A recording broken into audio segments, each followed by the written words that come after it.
بسم الله الرحمن الرحيم. الحمد لله رب العالمين، والعاقبة للمتقين ولا عدوان إلا على الظالمين، وأشهد أن لا إله إلا الله وحده لا شريك له، وأشهد أن محمدا عبده ورسوله وصفيه وخليله، وبعد.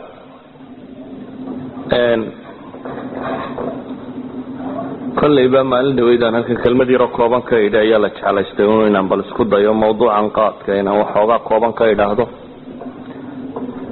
iyadoo runtii waktigan dambe qofka raba inuu wax badan ka ogaada netka oo qura haddaad internetka gasho aad helayso. maalan halkan hortayda waxaa taalla warbixin 25 page ka kooban oo la yidhahdo The Chemistry of Thought. waxay ku jirtaa database-ka leeda la yidhaahdo oo ah database lagu ururiyo waxyaabahan caafimaadka iyo farmacolojiyada iyo wixii ku saabsiisana, oo database runtii aad weyna dunida oo dhan wax lagaga guraa. waa waxa qoray Zandrein in la yidhaahdo University Hungary ku taalla jooga. halkan waxaa kaloo agteyda yaalla baxthi kale oo Brazilian Symposium of Medicinal Plants September 1978 ay kaga qayb galeen 3 aqoon-yahan, nin Zelgar la yidhaahdo, Shorno iyo Carlini, oo labana ay jaamacadda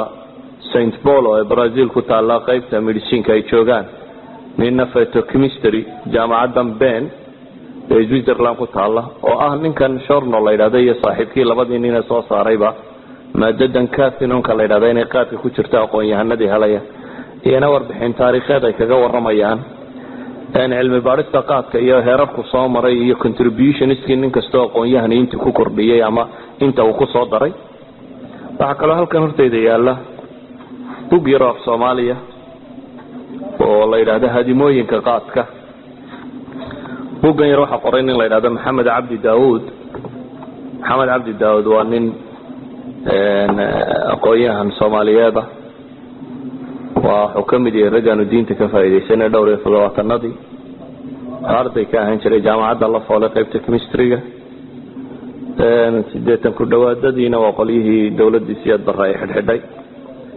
buuggan yar uu qoray runtii intaan arkayay buug yar oo qaad laga qoro marka uu maadadan yahay waa axsan buug aan arko.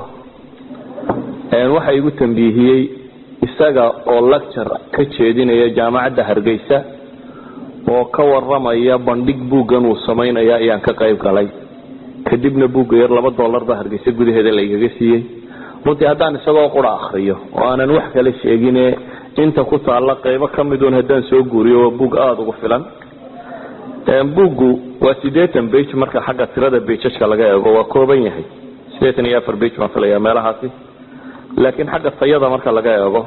waa buug tayo badan. gaar ahaan 2 qaybood baa tayo badan.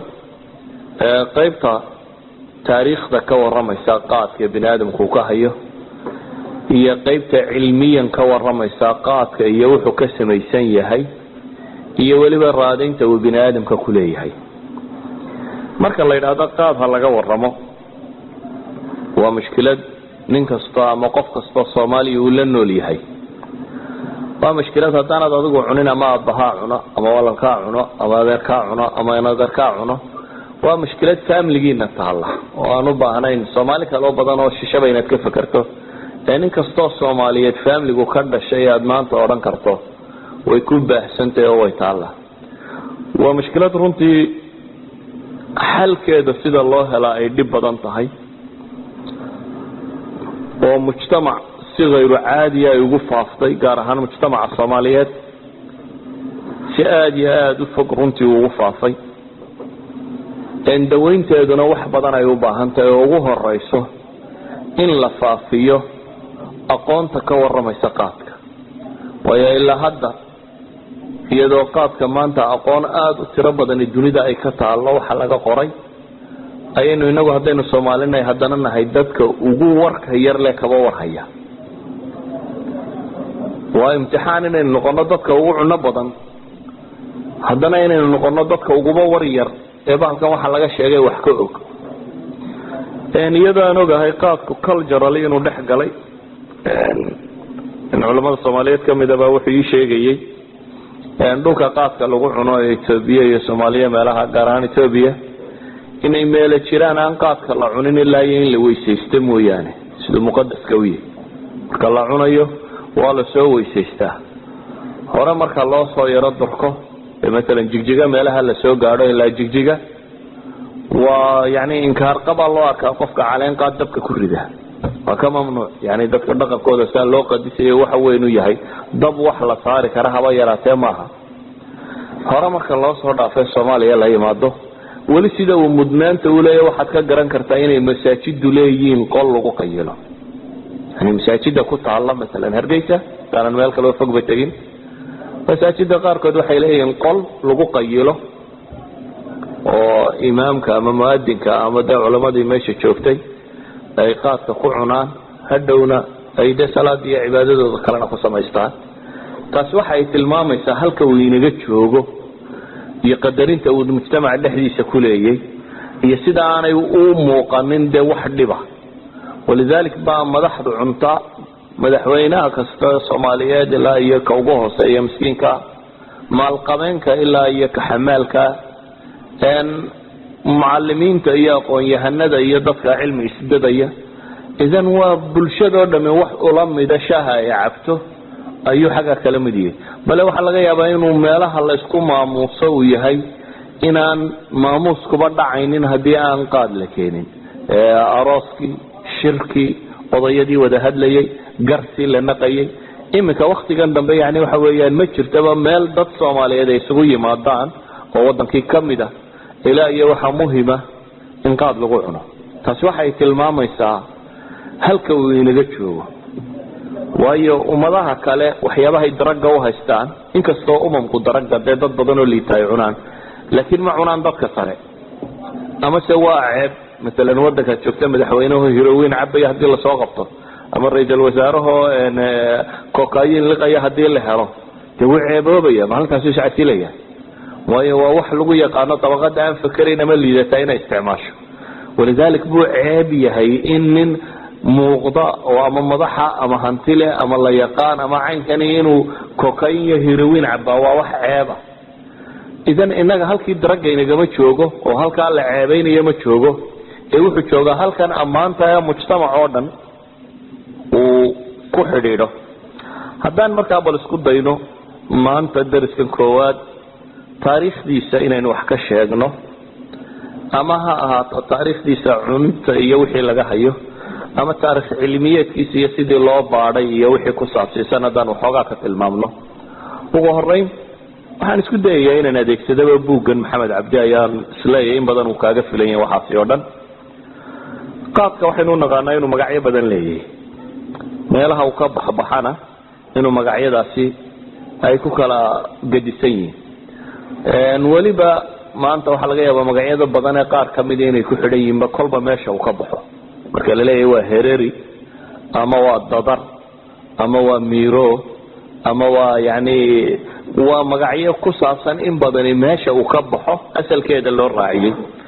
uma baahnin marka nin Soomaaliyeed maanta in qaadka magacyadiisa loo sheego hadii yani cid kale laga jarko ku saabsanaan laha waxa laga yaabaa in la yiraahdo qaadka definitionkiisa iyo magacyadiisa iyo scientific namekiisa iyo waxa laga warrama la oran lahaa laakiin nin Soomaaliyeed oo kasta waxa rajayn inuu khabiir yahay marka looga warramo maayo magacyada uu leeyahay iyo warkaasi waa geed bay yiraahdaan umuman ka baxa 4000 ilaa 9000 feet sea level-ka meel ka sareysa ama waa geed sidoo kale fiican yahay marka iyagu qiimeynayaan lagu qiimeeyo meelba meesha ay ka sareysa uu ka baxo cilmi baarisada qaarkoodna waxay tilmaamayaan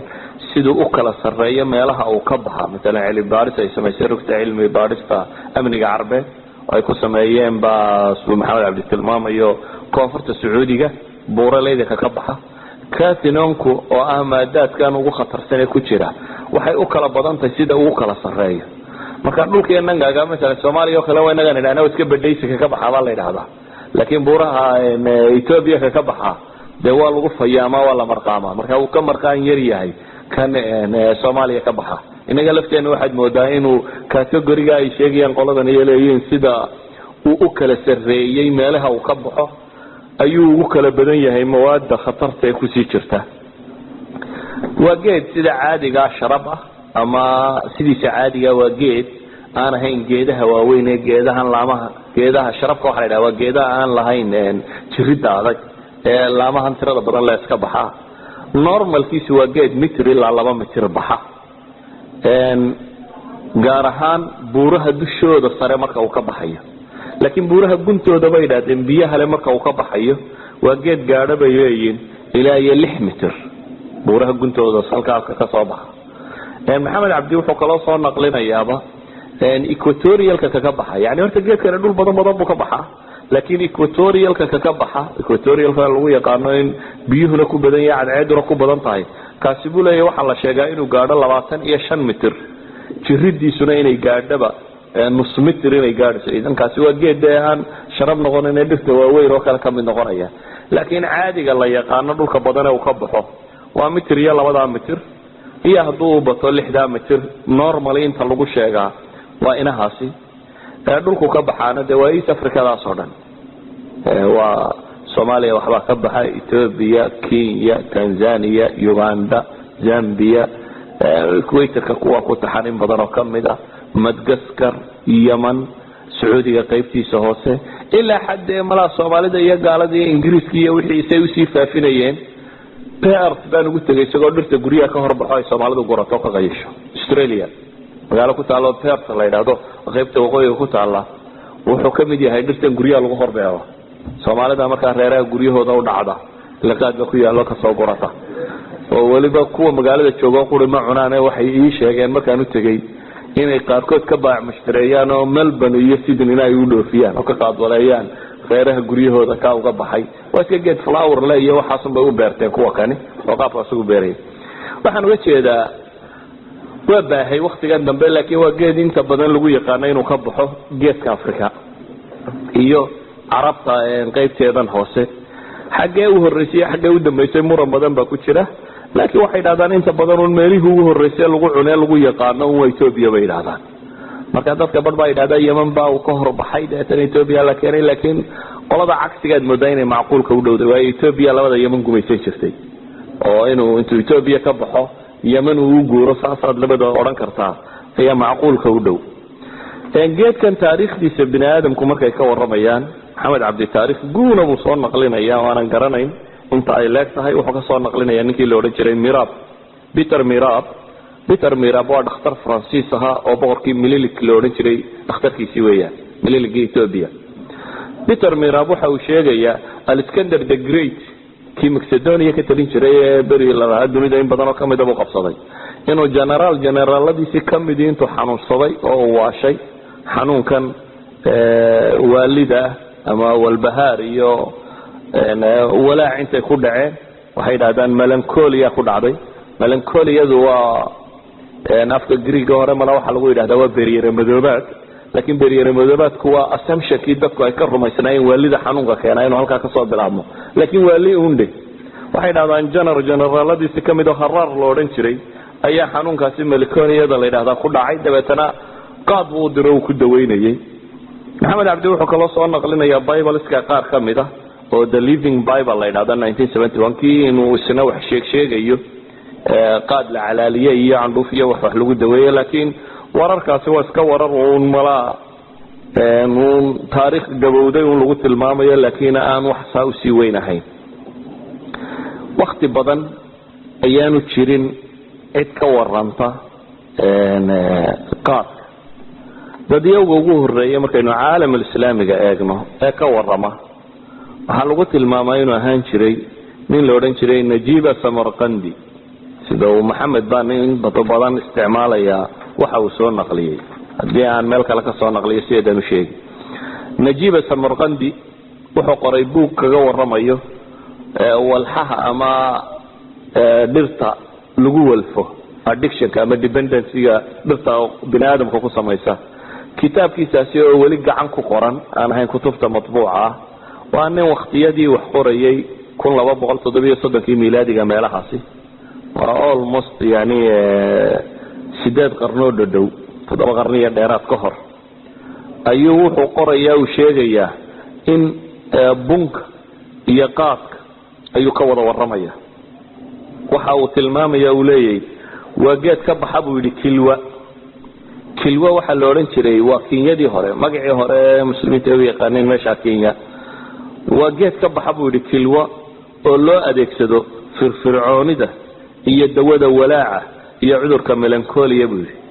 allajib wuxuu sheegay inuu yahay geed meesha ka baxa oo ay dadku u adeegsadaan inay firfircoonaadaan oo more active inay noqdaan iyo waxay kaloo ku daaweyn jireen buu leeyahay melancholiada waalida xanuunka waalidana way ku daaweyn jireen isaga keena laakiin wax badan oo bini'aadamku daawo moodo waayo badan la ismootiyay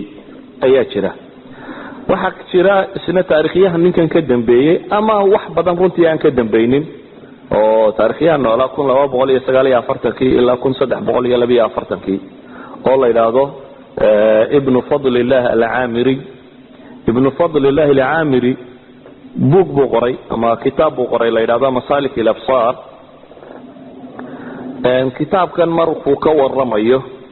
waa muddadaasi iyaduna almost 7 qarnood dhadhowi in waqti ay min ka dambeysay weeyaan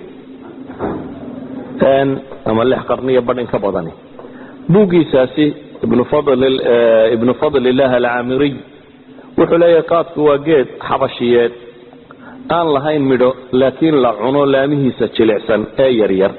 markaas oo uu qofka ka muujiya fahmo iyo ladnaanshiyo buu yidhi waa ismoodsiintii waqtiga la ismoodsiinayay yani inuu fahmo keena iyo ayay dadku u haysteen kana maaransiiya buu yidhi cuntada cabidda iyo galmada waa geed markaad cunto buu leeyahay aad cunnada ka maarmayso waxa la cabana ka maarmaysid galmadana aad ka maarmaysid dadku wuu wada cunaa buu yidhi qaadka gaar ahaan waxaa cuna kuwa ay haysato mushkilado waaweyn dad badan baa qaadka cuna buu leeyahay laakiin dadka problemku si haysta oo isku mashquuliyaan waa sida daraga oo dhan dadka problemku haysta ay si batadaan waxa kale oo cuna qaadka buu yidhi kuwa doonaya in ay soo jeedaan si ay habeenkii u guureeyaan dad raba inaanay seexan inay habeenkii socod sameeyaan ayaa cuni jiray buu yidhi ama kuwa doonaya inay hore u dhameeyaan shaqo qof raba inuu firfircoonaado oo hore shaqo u qabto sida dadka Yamaneed ay u jecel yihiin maandooriyaha qaadka ninkan wuxuu ka warramaya markaa Yaman isagu kii hore kilwa buu kaga warramay kii meelaha laakiin ibn fadlillah Yaman buu ka warramaya wuxuu leeyahay sida dadka Yamaneed qaadka ay u jecel yihiin wuxuu baa la mid ah buu yidhi sida ay hindidu u jeceshahay maandooriya batalka la yiraahdo buu yidhi inkastoo aanay labadu isu ekayn wuxuu leeyahay mar aan waraystay culimada qaarkood waxay ii sheegeen iyagoo qoslaya waxay ii mariyeen buu yidhi mid sheekooyinkii qaadka laga sheegay ka mid ah waxa uu sheegay buu yidhi inuu ugu warramay xabashi muslim ahaa inuu tegay boqorkii Yamanta oo aad ugu kalsoonaa isaga yani wuxuu leeyahay culimadii aan la kulmay waxay ii sheegeen sheeko ah boqor muslim oo Yaman xukumi jiray ayaa nin xabashiyo muslima ayaa u sheekeeyay ninka xabashiga ee muslimka ah oo shaqo ka doonayay boqorku wuxuu ka codsaday inuu geedkaasi keeno dabeetana ninkani geedkiibu baadi doonay Yaman buu keenay geedkiibu ku beeray markuu si fiican u baxay ayuu boqorkii weydiiyay wargeedkani muxuu taraa dabeetana ninkii xabashiga ee muslimka ah wuxuu sheegay geedkani waxa uu taraa buu yidhi wuxuu yareeyaa xiisaha cunida iyo cabidda iyo galmada saddexdaas u yareeyaa buu ku yidhi boqorkii markaa wuxuu yidhi oo adduunka maraaxaa saddexda ahayn baa jirta wallaahi baanan cunin buu yidhi mar hadduu baalku wixii la cunayay iyo wixii la cabayay iyo dumarkiiba kaa fogeynayo uma baahnay buu yidhi inaan qaadkan cuno labadan qoraal ibn fadlillah al-aamiri iyo najib samarqandi waa laba qoraal oo qarnigii 13aad ka warramaya midna uu kilwa ka warramayo midna uu Yaman ka warramayo sheegaya qaadka iyo waayadaasi meelihii uu joogay iyo halkii lagu hayay buugga ugu da'weyn ay markii hore moodayeen gaaladu inta badan inuu yahay buugga ugu da'weyn ee qaadka warrama waan leenahay labadan kitaab la sheegayba waa ka horeeyeen waa giiska buugga la yiraahdo giiska ama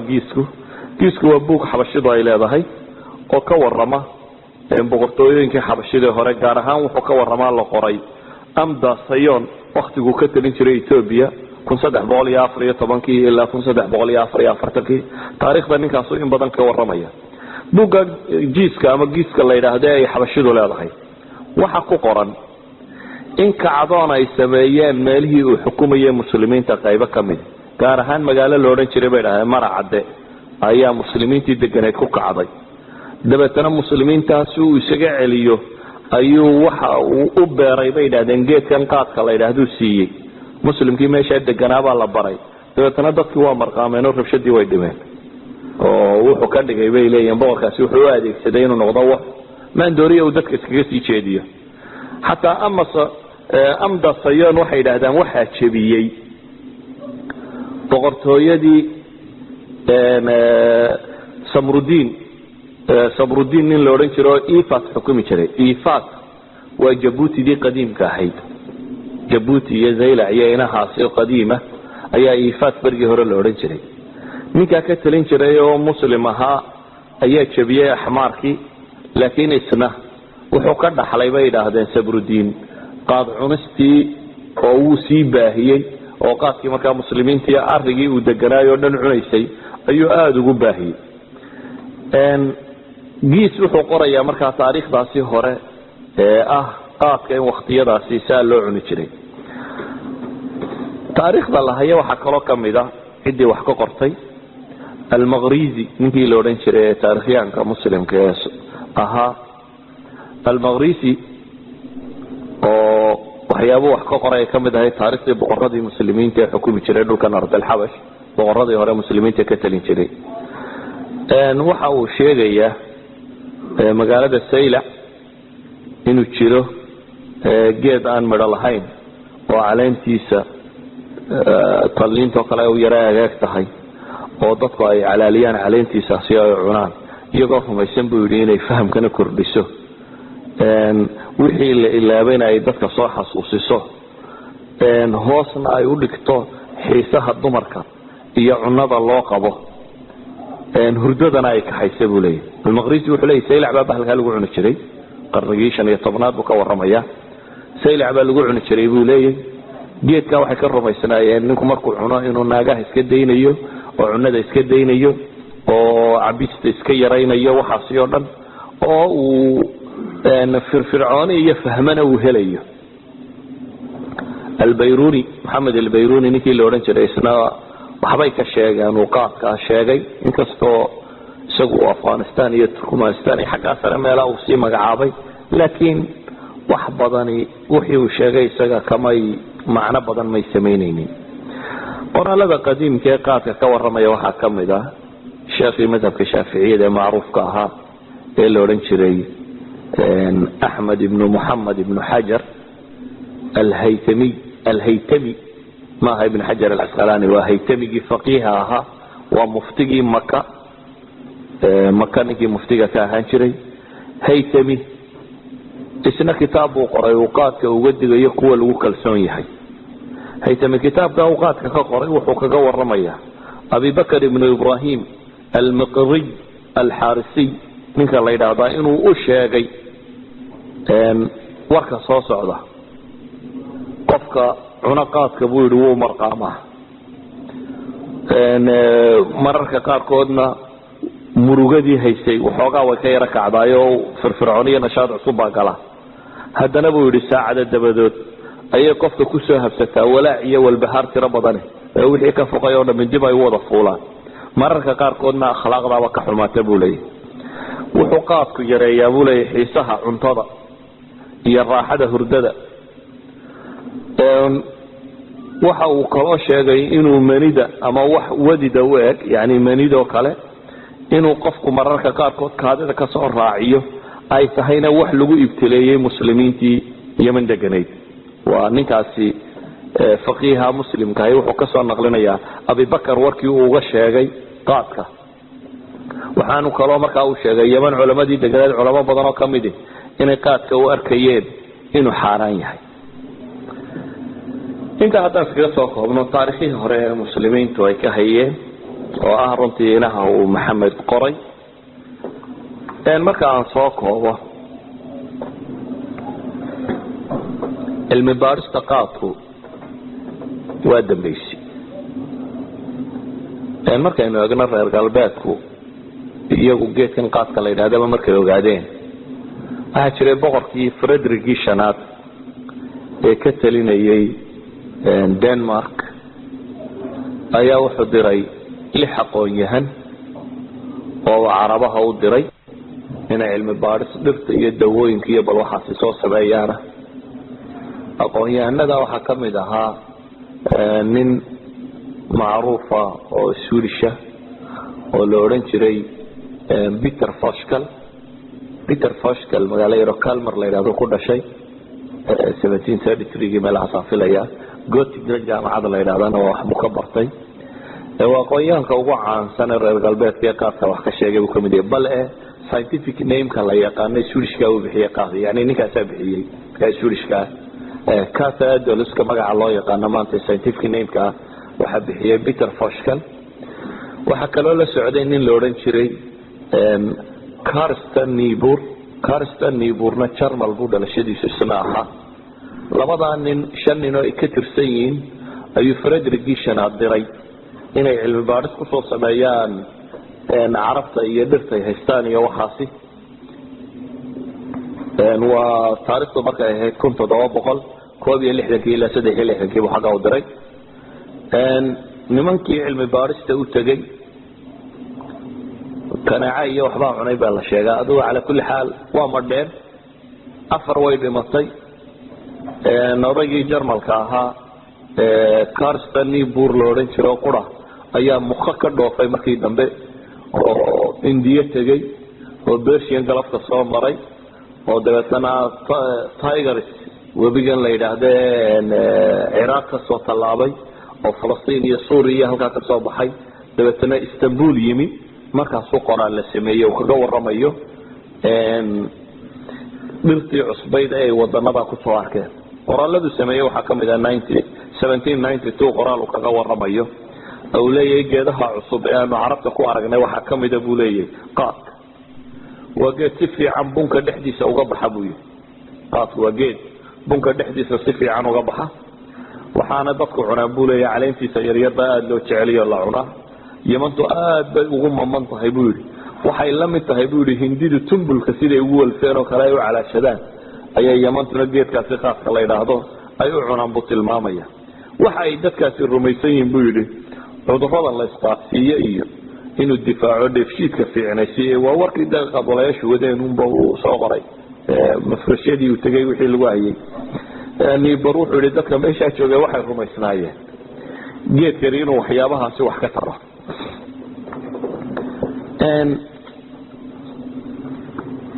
waxa muuqata taariikhda waaga hore taariikh badan oo qaadka laga hayay ma jirin ragii wax ka qoray waxa kale oo kamid ah Paul Bota waa Maxamed Ali Masar ka talin jiray dhakhtarkiisii Faransiiska ahaa Paul Bota oo dhakhtar Faransiis ah oo isna wuxuu dhakhtar u ahaan jiray Maxamed Ali Masar ka talin jiray ruga cilmi baarisada Faransiisku leeyahay taariikhda deegaanka cilmi baaris ku saabsan ayaa 1841 loogu soo diray Yemen ninka Faransiiska ahi isaguna qaadka waxbuu ka soo sheegay waxa uu ku tilmaamayay wuxuu yiri waa geed ka baxa dheer 2200 ilaa 2400 foot meel u dhigma isaga iibkiisa laga jeceliyay buu yiri bunka iibkiisa Yemen buu ka warramaya bunka waxa ka tareeyay buu leeyahay iibkiisa iibka qaadku ayaa ka macaash badan buu tilmaamaya marka xagga laga eego waxa laga keenay buu yiri meel saabir la yiraahdo laga soo qaada oo tacisu dhow dabeetana markasta uu soo fogaadaba sicirku uu sii kordhaa buu leeyahay wuxuu ninkani sheegayaa uu leeyahay nisha xasan la yiraahdo anigu ku degay buu yiri ninkaasi wan buu qalay buu yiri markuu wan qalay kadibna wuxuu siiyay buu yiri qaad intii aan meesha joogay buu yiri qaadka ninkaas ay siin jiray buu yiri sheekh xasan aan ku soo degay ee maalintii hore wanka u qalay ninkan Paul Bota waxa lagu yaqaanay inuu ahaa dadka afyuunka cabba markii hore waxaana yiraahdaan afyuuna dhexdid buu ahaan jiray sadaradeed buu qaadka markaankiisa u jeclaystay lawanina walba bala kala qabay intii uu mawaayo qoladii hore waxay yidhahdeen waa bahal qadhaadho anagu waanu adkaysan kari weyne cunistiisa bay yidhahdeen qoladii hore reer galbeedka ee cilmi baadhistiisa waday laakiin Paul Bota isagu wuxuu leeyahay magaalada xataa markaan ka tagay buu leeyahay qabtay mukha iyo meelaha markuu tagayna ninkaas ay iga soo daba diri jiray buu oo sidii baan qaadka u cuni jiray buu leeyahay waxaanay dadku ka rumaysan yihiin buu yidhi inuu maandooriye yahay dareenkana dejiya hurdadana kaxeeya saasay dadku ka rumaysan yihiin buu yidhi inuu maandooriye yahay noocaasiya ayay dadku u arkayeen buu leeyahay marka aan ka soo dhaafno qarniyada dambe cid wax ka qorqorta oo ka waranta waa waqtigii isticmaalku bilaabmay gaar ahaan caalamul islaami isticmaalku gacantiisa wada galay dadkii ugu caansanaayay isna wax ka sheega waxa kamid ah Richard Barton waa nin mustashriq ah oo ninka Soomaalidu yiraahdeen berbereyntu iyo muhu Sheekh Cabdalla sheegtay Richard Barton waa nin Ingiriis Masar buu af Carabiga iyo diinta ku bartay isagoo masaalida Afghanistan uu sheegtay markuu Carabiga iyo diinta bartayna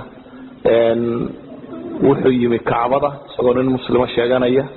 warbixin buu ka soo qoray Kaabada uu soo gudbinaya gaalada meeshaasi iyo saytahay iyo dadku soo joogaan kadib Soomaaliya uu tagay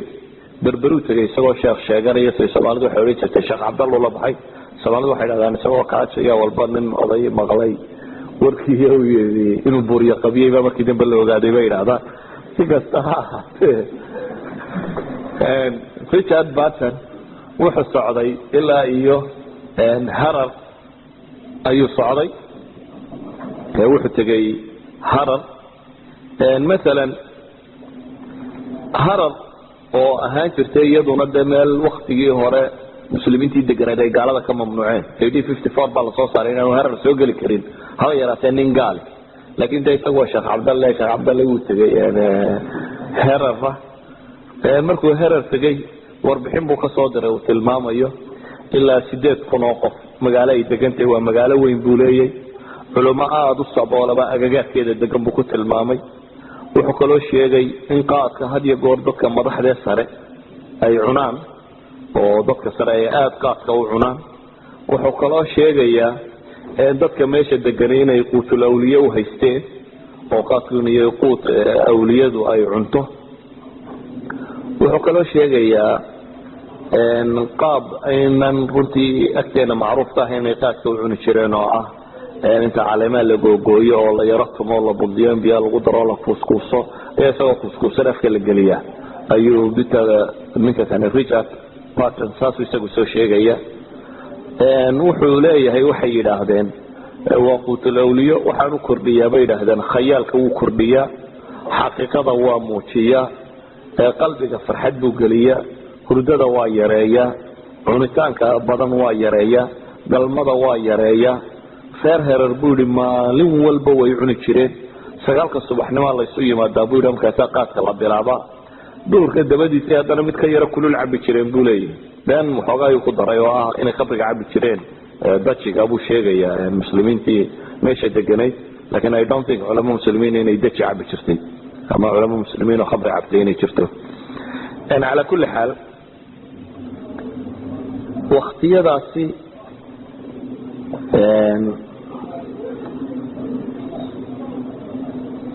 waxa ay sheegaan Yemen iyo siduqaadku uu kala gudbay iyo Ethiopia oo nin bay ka waramayaan Sheekh Ibrahim ibn Sijra la yiraahdo oo saylac joogay iyo 4 nin oo isugu yimaadeen 1430 oo culamo Yemen ahayd oo ku heshiiyay inay islaamka dhulka ku faafiyaan oo nin kamid uu shaagalaha markii dambe nin ku caana heerar iyo dhankaasi uu ahaa oo dad badan islaamku ay sababtiisa ku soo galeen waxa soo dhan Barton baa sheegaya marka aan soo koobno Yurub taariikhdeeda ay qaadka la leedahay kama badnayn wararka nimankaasi soo sheegaya laakiin waxa runtii aad u qurux badan inaan akhriyo 1870 nin caalin muslim ahaa oo turki ahaa oo Yemen tagay oo la yiraahdo Ahmed Rashad oo warbixin aad u fiican ka soo bixiyay qaadka oo la oran karo waa ninkii warbixinta ugu faahfaahsan qaadka keenay Ahmed Rashad waxa uu sheegayaa qaadka Yemen yaalay buu leeyahay wuxuu ahaa 3 nooc qaadka kamidi waa nooc aad u kulul buu leeyahay oo waliba keena nooc buu leeyahay wali keena waxaan rajaynayaa waxa jira qolada ka waranta chemistry-ga qaadka waxyaabaha ay sheegaan waxa kamid ah مثلا nooca la yiraahdo annabhi oo qaadka Yemen ka baxaa rajaynayaa kamid ah kaasinta iyo kaasinanta ku jirta waa 342.8 milligram per 100 gram 100 gram kiiba intaasoo milligram oo kaasin iyo kaasinona ku jirta iyadoo marka loo eego qaad kale asiici la yiraahdo mesela isla kuwa Yemen ka baxaa kaasinta iyo kaasinanta ku jirta 77 milligram yihiin 77.7 milligram per 100 gram yihiin yani waxaad meesha ka dareemaysaa inuu maxay shanjeer laab inay isku yihiin sunta kan ku jirta iyo sunta kan lagu waashiga ku jirta inay shanjeer laab isku yihiin taasi macnaheedu waxay tilmaamaysaa inuu qaadka noocyadkiisu kala daran yahay ولذلك بو أحمد رشاد وحيدي قادك ماشي اللي قعنيي قادك ماشي اللي قعنيي بيقول 3 نوع بو قيف سنة نوع بو يري والك هنا هي النوع بو يري أولك ما خمرك الله إله ضفاكيها وكاكا يرهو سايا هي النوع انت كسو ذا أودير وكسي هو سايا 3 دا نوع بو قادك بو قيف سنة بولي ماذا كان وحيابه الشيقات كوية وكلا وحكم ذا dadku buu qaadka sida ugu maameen ninka kuuliga abu shan qirshe qaata 4 qirshe buu qaadka ku cuni jiray buu yani waxa moodada ka Soomaalidu ay wado kale inuu ninka kuuliga shan qirshe soo gashay buu yiri 4 qirshe kamida ayuu qaadka siisan jiray buu leeyahay wuxuu kale sheegayaa magaalada Xudayda inay lahaan jirtay mafrashiye jiri jiray buu yiri waaweyn mafrashiyada lagu qaylo qaar ba khusuusiye buu yiri kuwa khusuusiga waxa la keenaa buu qaad biyo badeecad iyo dad shaqaalo adeega dabeetana mafrashka waxa la fadhiistaa inta badan marka duhurkiiba la xidhaa buu yiri magaalada oo dhan duhurkiiba la wada fadhiistaa salaada casar baa dib looga soo noqdaa buu yiri markaas waxa shaqadii dib loogu noqdaa baada al-ishaa hadana mar dambe loo fadhiistaa buu leeyahay ilaa iyo 12 habeenimo ama ilaa iyo mararka qaarkood waa bari ku soo dhawaadka ay gaarsiiyeen buu leeyahay wuxuu kaloo sheegay ninka kani sancabu iyada yiri mafaarishta waaweyn ma ilahayn laakiin duhurkaas bay dadku wada fawuxi jireen buu dhamaantood waa nooc reer waqooyigu cuno duhurka meel walba inta la xidho ama guriga la fadhiistaa ama mafrasha la fadhiistay kadalik taas bay Yementu waqtiga u cuni jirtay buu leeyahay 130 sano ka hor ayuu ka warramayaa wuxuu kaloo sheegayaa mafrashiyada waxa jiri jirtay buu hadii mafrashiyada dadka xoolaha leh meelaha ay joogaan waxa iman jiray buu ku tilmaamay aduu qaabka loo kala cuni jiray waxoogaa inay kala gedisantay buu sheegaya waxa kaloo sheegaya awr in qaadka la soo saari jirtay buu aad u dheeraysa oo markiiba ka soo gaarsiinaysa buu leeyahay bakhaarada qaadka lagu rogo buu leeyahay dadkoo dhan baa isirtaagay sida dagaaladu markay dhacaan bakhaarada raashinka dadku ugu buuqaan buu yiri ayaa meelaha qaadka lagu rido magaalada oo dhan baa iswada hortubaysay buu yiri waxay kaloo yaqaaneen buu yiri mafrashka habeenkii intiisa dambe waxa soo mari jiray buu kuwa heeso oo muusigiyo heesay garaaci jireen buu yiri oo meelaha qaadka ay soo maraan heesaha iyo waxa sameyn jiray maan arag buu yiri dadka reer Yemen siday qaadka ugu reer Sanca buu yiri iyagu inta badan xanshar iyo qaad bay isku cabi jireen buu yiri mafaarishta may jirin guryaha la fadhiisan jiray buu leeyahay Sanca reer Yemen siday qaadka ugu mameen maan arag buu yiri wax la mid ah China opiumkeedii mooyaane China waqtigii reer galbeedku ay soo xiyeen ay opium ka bareen sidii ay ku noqoto kale ay ku noqdeen buu leeyahay qoraalada qadiimka laga hayo mesela waqtiga ku dhaw isaguna Yemen nin wax ka soo qoray waa Maxamed Mukhtaar waa khidayowgi Masar markii uu diray nin dad uu soo diray xaga kan markaa ka soo waramayay iyana magaaladii maxaa la odhan jiray Herar ahayd markay ka warameen iyana waxay sheegeen Khadiyo Maxamed Mukhtar waa nin muslima oo isagoo markaa Herar ka waramaya wuxuu leeyahay Herar 9 subaxnimo qaadka loo fadhiistaa dabeetana maalinba ninkii loo martidayay gurigiisa la tagaa meesha la fadhiisanay buu ninku hadduu maal qaban yahay dadka qaad iyo caano isku siiyaa buu yiri haddii uu yahay nin faqiir aan maal qaban hayna qaad iyo biyo ayuu dadka siiyaa buu yiri waxa la cunaa ilaa iyo duhurkii hadhowba haddana dib loogu soo noqdaa ilaa 12 habeenimo ayaa la cunaa qaabka ay cunaan waxa kamid ah buu waxay bilaabaan buu quraan bay akhriyaan marka hore kadib bay qasaa'id qaadaan buu yiri abaar marka quraanka la akhriyo kadibna qasaa'id la qaado ayaa qaabka la isku qaybiyaa marka abaar qaabka la cuno buu yiri ayaa hadana lagu celiyaa waxoogaa qasaa'idka iyo quraanki markaas hadana qaabka la isasiiya sidaas loo waday buu leeyahay qaabka cunistiisa waxa uu kaloo sheegay Peter Mirab ninkii la oran jiray Mililik ku ahaa dhakhtarkii Faransiiska ee Peter Mirab la oran jiray waxa uu sheegay halka reer Herar qaadka ay u haystaan shay qadisan buu yiri xabashiduna waxay u haystaan buu yiri inuu geed shaydaan yahay sida ogeed buu yiri xabashida inta ugu badan qaad weligood may dhadhamin inay dhadhamiyaan daayo way ka yaqyaqsoodaan buu yiri waayo waxay u yaqaaneen buu yiri cunno muslimiin yahay oo Peter Mirab sheegay wuxuu leeyahay waxay u arki jireen geed shaydaan inuu yahay islaamaha marka saarku kaga dhaca buu yiri xabashida waa melankoliyadii oo xanuunkii waalidaha ayaa waxay rumaysnaayeen buu yiri shaydaankii muslimku inuu galay cunnadii muslimka in la siiyo qaad baa loo kari jiray buu yiri marka inta qaad kariyaan qaadka hadii la kariyo kaasinoonta iyo waxa soo dhan way dhintaan marka blood pressure hoos baa uu dhigaa markaasi mawaadi alkaloids oo dhamina way ka baxdaan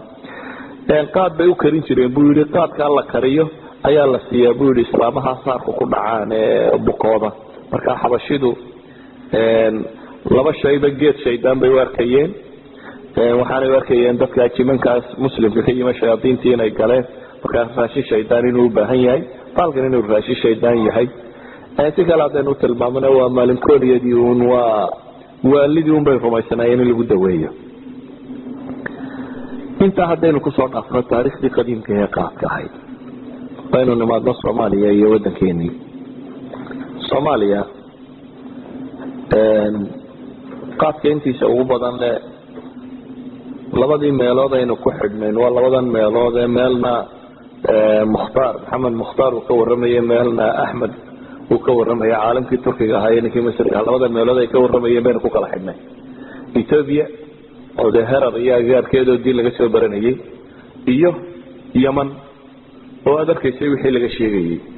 idan ay dadka Soomaaliyeed soo bartaan qaad waa wax iska fududeed maadaama meelihii aqoon-yahanadooda ay cilmi doonanayeen ay yihiin meelaha sidan loogu cunayo iyagoo wada markaasan bay ka soo noqdeen waxa dhacday East Africa nimankii gaaleed ee xukumi jiray inay isku dayeen qaadkeeni joojiyaan 1935kii ayaa Ingiriiska iyo Faransiiska iyo Talyaanigu waxa ay soo hordhigeen United League of Nations ka wixii la oran jiray in qaadka la joojiyo dabeetana wadana diiday ee Ethiopia ka mid tahay oo wadan xoogan ah mar dambe ayay hadana isku dayeen in la soo bandhigo markii dambena United Nations kii adigu waa la diiday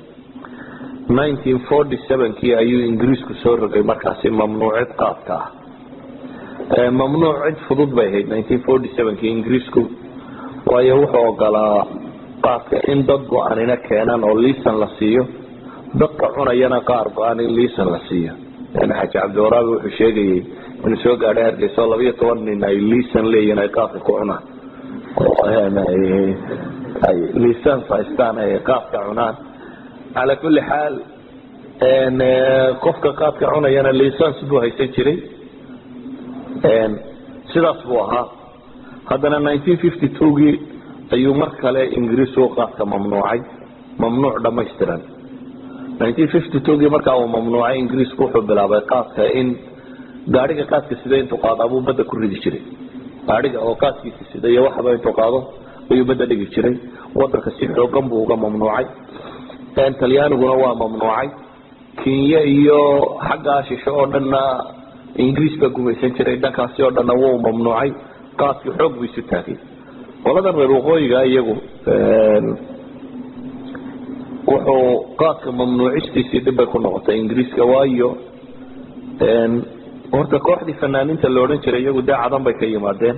cadan iyo fanaan iyo qaadna way islahaayeen oo iyagu dhammaantood waxay ahayd dad qaadka cuna waxaa intaa la socotay culamadii ka kala timi cadan iyo herarna iyana dee qaadka way cunayeen waxaa intaa raacda macallimiintii wadanka wax ka dhigi jirto inta badan cadan iyo xaggan ka yimi iyana qaadka way cuni jireen waxaa intaa raacda markaa dadkii xornimadoonka sheegayay oo dhami waxay noqdeen dad qaadka cuna dacayad baa Ingiriiska lagu furay laleeyahay wuxuu rabaa inaynu khamriga cabno qaadku rabaa inuu joojiyo wuxuu doonayaa inaynu khamriga cabno dabeetana gobonnimo doonkii iyo qaad doonkii baa isgalay iyagoo isgargaarsanaya ayaa Ingiriiska aad loo cadaadiyay waxay ku kaliftay markaa Ingiriisku 3 sano kadib baynu qaadka fasaxay 1955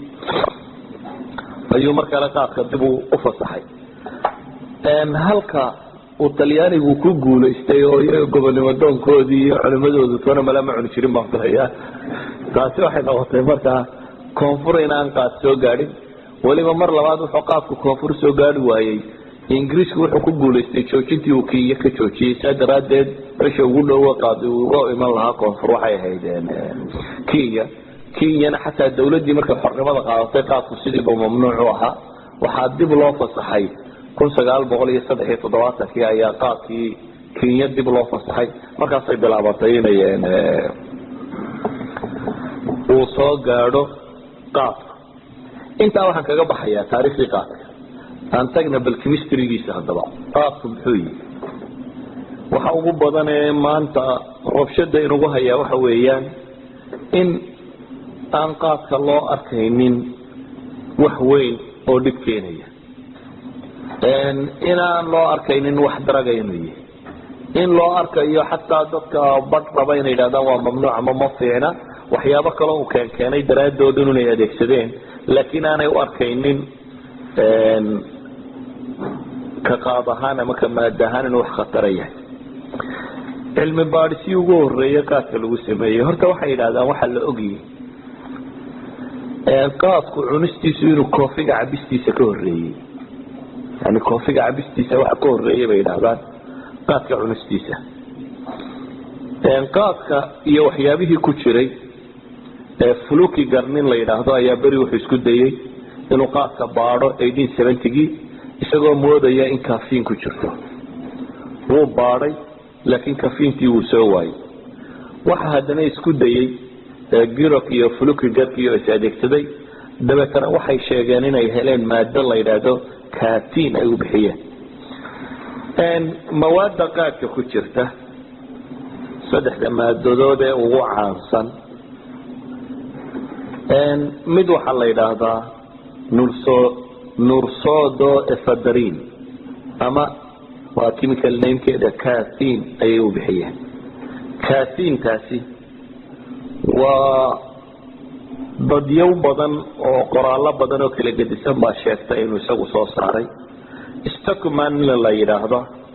oo 1913 journalada pharmacology ka warrama wax ku qoray wuxuu sheeganaya inuu maadadan wax ka helay Wolfs ninka la yiraahdo 1930 wuxuu sheeganaya inuu maadadan helay Paris iyo Moyes nimanka la yiraahdo 1957 way sheeganayaan Winterfield iyo Benisman 1960 inta soo nimba oo gaaleed oo kala gedisanay waxa uu nin walba sheegay inuu soo isolate gareeyay laakiin ninka ugu caansan inta badan loo saaro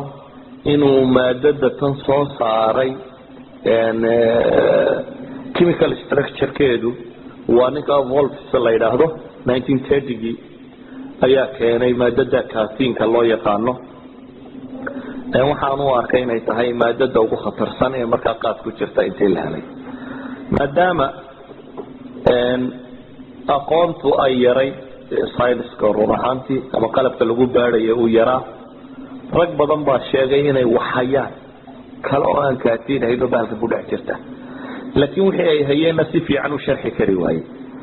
raggaa wax sheegay ele war wax kaatiin ka badan baanu meesha ku haynaa kombaaniyo kaloo active baanu haynaa oo aan kaatiinta ahayn waxaa kamid ahaa brooklyn la odhan jiray 1941kii waxaa kamid ahaa brille 1962kii waxaa kamid ahaa freebel iyo brillahaas 1963kii laakiin si fiican umay soo bandhigin waxaan kale waxa uu yahay United Nationska ayaa maalgelin samaysay in cilmi baaris la sameeyo oo dhowr jaamacadood isugu geysay laanteeda WHO cilmi baarista ay sameynayeen waxa la soo saaray 1975kii inay qaadka ku jirto maado kale oo la yiraahdo cathinol oo maadadii hore ka activesan kana gadisan raadaynteeduna ay ka badan tahay 1978 ayaa haddana laba nin oo Sherman nin la yiraahdo iyo Steiniger nin la yiraahdo 1978 ay waxay soo saareen chemical structure-ka ay maadadan cathinolta la yiraahdo ay leedahay marka aan soo koobno mawaadatan cathinol maxaa hore loogu heli waayey waxay culimadu yidhahdaan sababo badan baa jiri karta inkastoo bay leeyihin ay jiraan efforts tiro badan oo rag bixiyey oo rag sheeganayeen meesha wax ku jiraan haddana wixii ku jiray si fiican baa loo caddayn kari waayey sababuhu waxay ahaayeen bay yidhahdaan kow iyadoo aan inta badan la helaynin caleento fresh ah iyo qalabka wax lagu baadhayo oo dambeeyey oo aan waayada hore aada u caansanayn markii uu soo baxay waxaan loo yaqaano thin layer chromatography-ga ama maxay yidhahdaan LCG-ga iyo markii uu soo baxay gas liquid chromatography-ga labadan bahal waxa ay fudaydiyeen ama labadan qaab wax loo qaadayo waxa ay fudaydiyeen in cilmi baaris rasmi ah bahalkan lagu sameyn karo maadada kaasinaantu dhibtay lahayd baa waxay tahay 48 saacadood haday jirto way sidala rogtaa kaatiin bay noqotaa waxaynu hore soo sheegnay inuu waa sababta qaadwaluhu loo ordayo waayo hadii kaasinaantu ay dhimato marqaankii baa yaraanaya waa maadada ugu marqaanka badan leh bahalkan ku jirta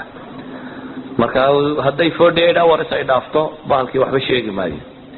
maadada kaasinaanta la yiraahdo haday oxygen-ka caadiga la kulanto way isbedeshaa oo kaatiin bay isbedeshaa haday ilays la kulanto ama biyo qoyaan badan ay la kulantana way isbedeshaa waxaynu dhawaa sababta keenta in qaadwalu yiraahdo qaadkii hilaac buu ka u gubtay gubashadanu sheegay waxa weeyaan marqaamkii waa ka dhintay waxa la waayay kaasinaantii lagu marqaami lahaa ayaa meesha ka baxaysa roobku haduu helo la mido biyo qoyaanku ay ku bataan oxygen-ta ilaalinta laga ilaalinayo waa sababta keentay cawskan badan ee lagu duubayo iyo muuska lagu ilaalinayo waxa laga ilaalinayaa hawada taabanin hadii warkan wala farfareeyo waa baarix ku qoray kan gacanta ka badatay gacanka badan kale ma jiray waxa ka batay hawadii yani in badan buu soo baxay waa la furay kolba waa laga furay marka macnaheedu waxa weeyaan hawo badan buu la kulmay adoo hawo badan la kulmay oxygen badan buu la kulmay hadii oxygen badan la kulmayna macnaheedu waxa weeyaan kaasinaantii ku jirtay baa isbedeshay oo noqotay maxay ayaa kaatiin isbedeshay sida daraadeed ayaa bahalkan si uu fiicnaado waa kuwa ka ilaaliyay cadceeda laga ilaaliyay ilayska biyaha badan baa laga ilaaliyay waxa laga ilaaliyay oxygen-tii hawada inuu la kulmo maadaama qaadku uu ahaa laababku galbeed ay ku yaalaan qaad baa la soo qaadaa galbeedka la keenaa deynta la soo wado ama macmalka lagu dhex wadwado la wadwado buu naftu ka baxdaa ayuunbaa kaatinoontii baxdaa kaatiinun baa la soo helaa waxaa la yidhahdaa kaatiintu waa light drug aan aada u fara badnayn maadaama kaatiin ay ku jirto bay yidhahdaan dee wax weyn maaha waa light drug bay leeyihiin waxyaabo badan isaguba wuu keenaa laakiin tan kale wuu ka hooseeya markii la helay markaa TLC-gan iyo LGC-ga kan oo iyo in shayga lagu samayn karo isagoo freeze drying in lagu samayn karo oo qabow lagu engejin karo dabeetana vacuum lagu ridi karo muudkii laga soo saaray kadibna sidaas lagu safrin karo teknolojiyadka cusub markii ay soo baxday ayaa waxa fududaaday in la soo qaado oo bahalka kan dabada la keeno oo la baaro baaritaanadii waagii hore markii kaatinta la helay waxa la mooday qaabka inay intaas ku jirtay laakiin qoraalyahanada qaar waxay sheegayaan maada aanan garan ba ku jirta bay leeyihiin laakiin waxaanu dareemaynaa bay leeyihiin markaanu ku tijaabino mouska ama raadka in firfircoonidiisa iyo marqaamkiisa iyo waxaan ka muuqanayo dhami in ay tilmaamayaan in maada kaatin caadi ah hadii lagu mudo ka badan sakhrada ka muuqanaysa bay leeyihiin sidaradeed wax la wadaba akhiran katinon tan baa la soo helay katinonkani waa maada bay dhahdeen marka jiirka iyo waxa ay ku mudeen waxay kordhisaa bay dhahdeen kow marqaanka euphoria miyaa la dhahaa euphoria yani firfircoonaanta ninku qofku markuu qayilo waxyaabo badan baa isbedelaa kow marka hore firfircooni buu dareemaa oo euphoriada waxay ku sheegayaan wuxuu kaloo dareemaa bay dhahdeen dhiiggiisu wuu blood pressurekiisu wuu kacaa ka sare iyo ka hooseba labaduba waa kacaa waxa kaloo isbedel ku dhaca bay dhahdaan xaaladuu galaa hayru caadiya oo ah saynu xagga dambe insha Allah ku sheegi doono in qanjidhadan kaliya dul saaran ee ku xidhan nerve systemka qayb kamid ah central nerve systemka waxay soo saaraan mood ama hormone moodadkaasi iyo neurotransmitterskoodu waxa ay soo daayaan in qofka xaalad bay geliyaan afrika nax ama xaalad dagaal qaadasho qofku waxa jira ilaahay subxaanahu wa ta'ala jirkaaga wuxuu ku abuuray in marka dagaal aad mesela dagaalamayso jirku isbedelaa qanjidhadaasi waxay siiyaan hormoonay soo daayaan hormoonadaasi maskaxda relation la sameeyaan iyo xangulaha dabeetana qayb reflex actionkaaga qaybta involuntary aanad xukumin amaray soo bixisaa maskaxdu amaradaasi waxay sameeyaan kow wadnaha beatingkiisu inuu bato xididadu in la yareeyo oo dee haddii nabar kugu dhaco si aan dhiig badan kaaga daadanin clottingka maxaa la yidhahdaa xinjirta dhiigga dhexdiisa maraysa inay badato waxaasoo dhami waxa uu jidhka ayaa automatically ilaahay u siiyey inuu sameeyo si aad u dagaalgeli kartid waxay dhahdeen maadadani waxyaabaha keenta waxaa kamid ah firkanaxaasi oo adigoo aan dagaal ku jirin buu jidhkaagu dagaalgelaya idan feejigniba ku galaysa ah in xididadii ay yaraadaan wadnaha garaacistiisa inay badato clottingkii jidhkaagu inuu bato waa farafareen waa khalkhal lagu sameeyey bay leeyihiin nerve systemkaadi waxaa kaloo bato bay dhahdeen ishaa weynaata markuwan dee indhuhu yaro gudutay indhaha wada waaweynaadaan pubalku ishu wuu ballaadhaa oo isna wuu weynaadaa waxaasoo dhamme waa waxyaabaha ay keento maadadatan catinonka loo yaqaano markaynu cumuuman eegno waxaa jira oo ay soo qaateen inay jirto ilaa iyo masalan 22 nooc oo qaadka kamida bay soo qaadeen dabeetana waxay xisaabiyeen average isku celcelis mid walba waxa ku jira waatan sheegay qaadku inaan isku mid ahayn مثلا laba nooc oo yaman ka baxa ayaa midna waxaan sheegnay 100 miligram 100 gram inay ku jiraan 343 miligram oo catin iyo catinon isku jira asiici mid la yiraahdo waxaanu sheegnay 100 gram inay ku jiraan maxay in 78 miligram wax ku dhadhow 77.7 wax ku dhadhow inay ku jiraan 22 nooc oo qaada bay qaadeen dabeetana waxay eegeen mawaad ku jirta iyo isku celceliskeeda waxa ay ka heleen oo ay meel kala duwan ka soo qaadeen isku celcelisaan waxay dhahdeen 100 gram average ahaan waxa ku jira 36 miligram oo catinon ah 120 miligram oo catina yani labada hadda sugayso waa 160 halka kii aynu ka sheegnay inay ku jirto 340 isku celceliska qaadka average waxa ku jira maxay 160 maynu sheegnay catin iyo catinon marka la sugayo iyo 8 miligram oo norepinephrine waa tijaabo 1987 kii la sameeyay sibay yiraahdeen qofku marqaanka ku filan ee catinon uu helo mesela catinon taadaynu waa maadada ugu marqaanka badan leh qaad ku jirta marqaanka ku filan si aad u hesho bay yiraahdeen jidhku wuxuu u baahan yahay halkii kiilo iyo miisaankaaga kamidiba 0.8 miligram catinon bay u baahan tahay si aad marqaan fiican u gaadho tadminis hadda 70 kiilo tahay misaad u baahanaysaa 70 waxaad ku dhufataa 0.8 waa 56 56 ملغرام كاسينونا بعد وباهنت سيد يوفوريا وغشو ساعد مرقانته وفيانتيت 56 ملغرام كاسينونا حقين laga helaa waxa ka heli kartaa 150 gram oo ah qaad yani 150 gram in leg ninka 70 kiilo markuu cuno qof 70 kiilo miisaankiisu yahay 150 gram markuu cuno marqaankiisu uu gaadhaya waa in xilli marqaankii qaadka uu gaadhay ninkaas عموما marka la eego qaadku dhulka uu waxyeelo iyo waxyaabaha uu geysto waxay in badan dhinac dhigaan qaadku inuu la mid yahay baasha loo yaqaan amfetamiinta yani waxa jira maadooyinkan inta badan lagu waasho loo yaqaano drugs kan narcotica laba qaybood ama saddex qaybood baa loo qaybiyaa qaybi dareenka oo dhan way seexisaa qaybi dareenka oo morfiinka iyo kuwa la nooca waa dadkan aad aragtay wadooyinka aad moodo inay hurtaan una caynkaa wada la dhacaya yani neerfahoo dhan waa la gamacsiinaya khamrada iyo waxaasoo dhan qaybina dareenka way kicisaa sida cocaine-ka iyo ama geedkan coca hadee la yidhaahdee baashan cocaine-ka la yidhahdo asalkeedu waa geedkan coca-ga la yidhahdo geedkan coca-ga la yidhaahdo latin america iyo meelahaas ka bixi jiray latin americaanku sidaan qaadka u cunaan way calaaliyaan si caadi ah bari dambaa la ogaaday waxa ku jira inuu ka yahay baha sharaabkan imika coca-cola la yidhahdo waxa caan bixiyey waxay berigii hore cocaine ba ku jiri jirtay waayo cocaine-ta waxa loo haystay berigii hore inay tahay wax de sida aynu qaadka haysano kale in la yara marqaamoon oo cirka loo baxa laakiin aanay waxba badan samaynin saasi daraadeed coca-coluhu cocaine ba ku jiri jirtay coca-cola waxay dunida xoogga ugu cabtay berigii hore waxa marqaankaasi laga wada raadinayay oo cocaine ba laga cabay beri dambe la mamnuucay in lagu soo daro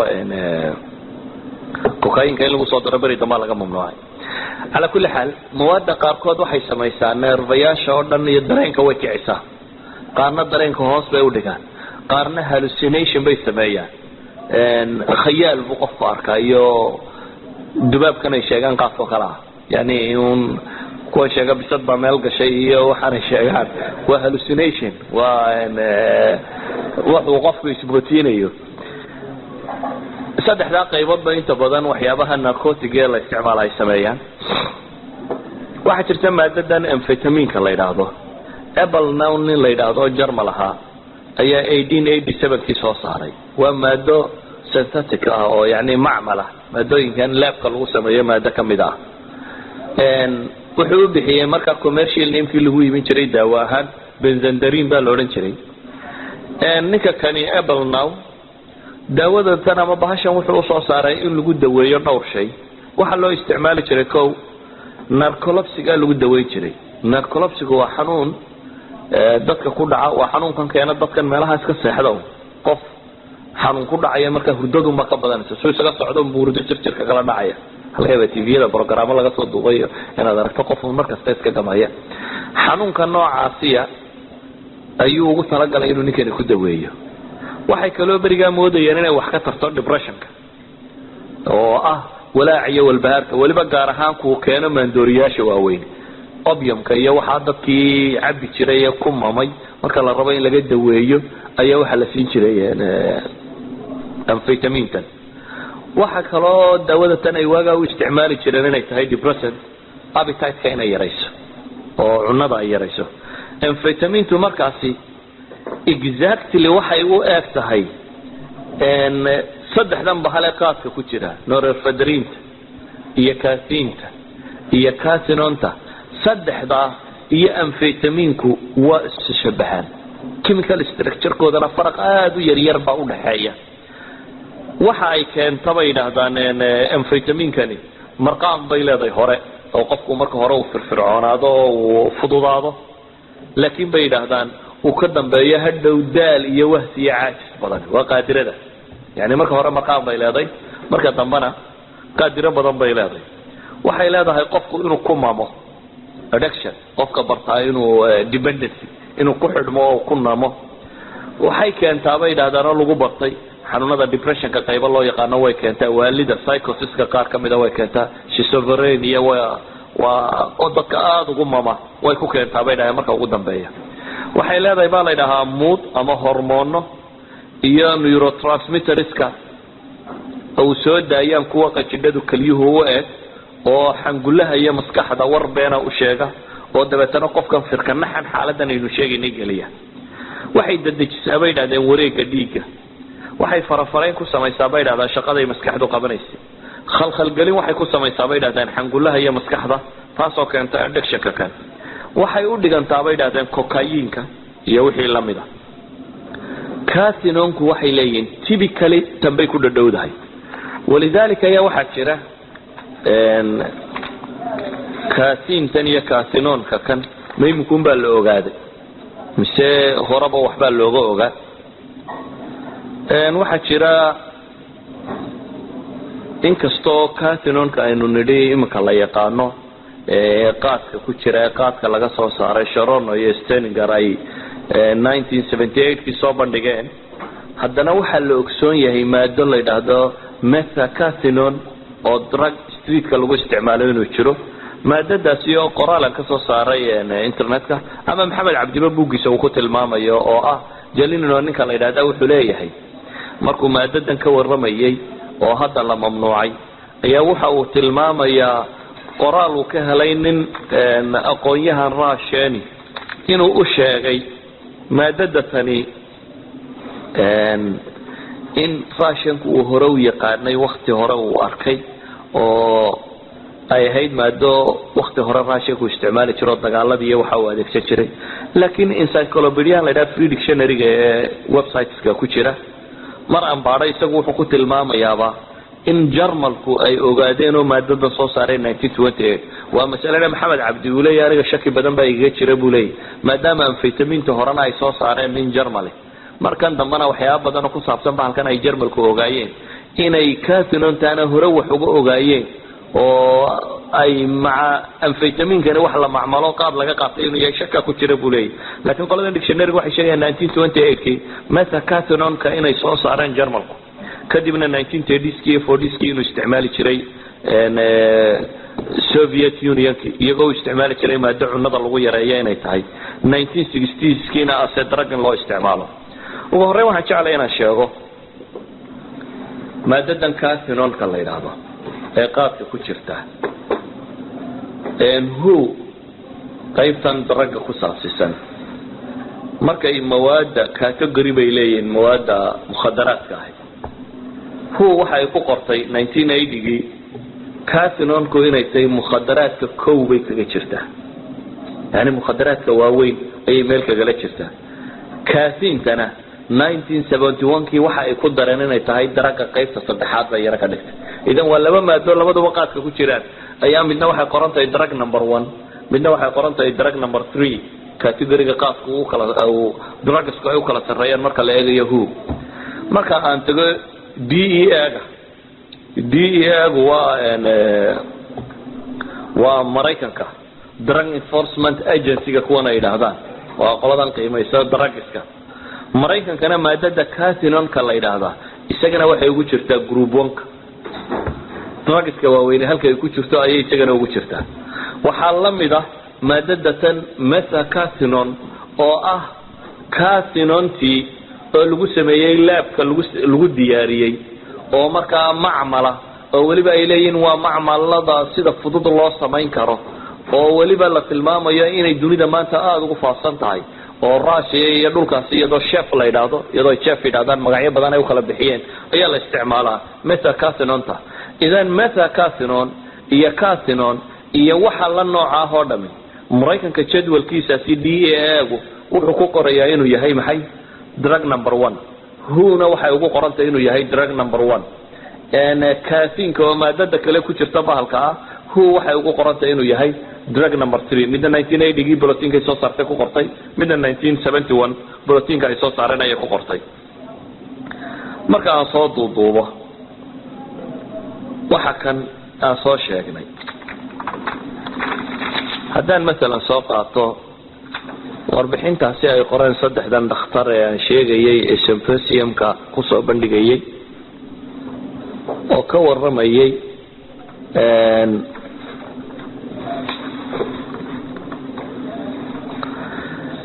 على كل حال وربحين تاع Brazilian Symposium of Medicinal Plants September 1978 وصدح دنينا شورنا وكمدي هاي شورنا مادة كاتنون كلا إلى ذلك طاعت كبكة صوصاري لبعض إننا صوصاري بروفيسور بان يونيفرسيتي سويسرلاند كتر سنة waxay sheegayaan oo ay leeyihiin qaabka horta waxa la helay bay leeyihiin ilaa 11 alcohol oo kale oo ku jira alkaloids waxaad ogsoonaataana waxa allaaliya waxa drugs la isticmaalo ee dhir laga soo saara dhammaantood ba inay alkaloids sortooda yihiin dhammaantood waa alkaloids bay wada yihiin labadan maadeen sheegaynaana bahalkaas laga soo saaray marka ay soo wadaan waxay leeyihiin kow locomotoris effect ka markaynu eegna bay leeyihiin dhaqdhaqaaq iyo firfircoonida isbedel buu ku sameeyaa qaadka oo qofku minuteska hore isbedel badan baa ku dhaca oo uu qaadkaasi u keeno laakiin waxa la yiraahdaa mesela tijaabooyin ay sameeyeen minutka 127 ba horta kaatinontu jirkaaga ugu badantay marka qaad dad bay qayrsiiyeen 6 wiil ay qayrsiiyeen ben iyo bon labadan jaamacadood oo ku kala yaala aan filayo meelaha jaamacad kala janifin ku jirta adigu hu warbixin ay diyaarinaysa insha Allah ninka u baahan Maxamed Cabdi Buugisa uu noqdo ay diyaariyeen bay waxay sameeyeen waxay qiyaaseen kaasino qof dad la qayrsiiyay iyo dad kaasinon macmalka lagu soo sameeyay la siiyay ay isdhinac dhigayaan waxay eegayeen maadooyinka qofkan cunayo mid waliba waqtiga ugu badan tahay kaasinoontu bay yiraahdeen marka uu qaadka bilaabo minutka 127 bay yiraahdeen yani waa 2 saacadood marka uu fadhiyo markaas buu ugu marqaan badan bay yiraahdeen qofka qaadka cunaya marka hore uu soo bilaabo waa sheekadii hore iyo bilowgii hore 2 saacadood marka ay marayso markaas bay ugu badan tahay bay yiraahdeen jirka qofka bini'aadamka laakiin markuu qaadka bilaabay 9 saacadood kadib bay yiraahdeen isaga way ka baxdaa kaasinoontu jirka way ka baxdaa ama labadii maado kale ee kaasinta iyo norepinephrine jirka iyagu maalmay ku jiraan kaasintu waxay dhadaan minutka 183 yani way ka dambaysaa oo 3 saacadood markuu fadhiyo ay iyadu bilowdaa inay ugu badnaato norepinephrine way ka sii dambaysaa 200 minute bay dhadaan markuu fadhiyo ay ugu tiro badan tahay waxay dhadaan dhiigkarkiisu wuxuu ugu sareeyaa markuu 4 saacadood cunayay qaadka ayaa dhiigkarkiisu halka ugu sareeyo u gaadha waxay dhaahdaan wadna garaaciisu wuxuu ugu sareeyaa 114 minute markuu marayo ayuu wadna garaaca hoosiya ka saraba markaas bay ugu sareeyaan bay dhaahdaan yani ka sare wuxuu ugu sareeyaa bay dhaahdaan minutka 114 ka hoosana wuxuu ugu sareeyaa bay dhaahdaan minutka 128 in ku dhow kontonna uu kaco isbedel buu sameeyaa marka la eego maadaadka kan iyo jirka waxay u geystaan iyo waxyaabaha ay sameeyaan inkastoo ay u baahan tahay malaadaris inta ka ballaadan in lagu sameeyo laakiin waxa la og yahay inta amfetamintu geysataba inuu geysto kow euphoria keena bay dhaahdeen oo marqaan paranoia buu keena bay dhaahdeen oo abufis yani qofka oo Soomaalidan deemka cusub abufiska u baxisay waa dadkan shakiga qaada iyo wiswiska waa la daba socdaydan iyo halkan baa la mareeyay waxa kan waa paranoia waa wax laga qaado uu keeno amfetaminta caadiga ah xataa keenta markuu qofku daa'imo kaasinonta iyo amfetaminta waa isku nooc bay dhaahdaan ka uu keena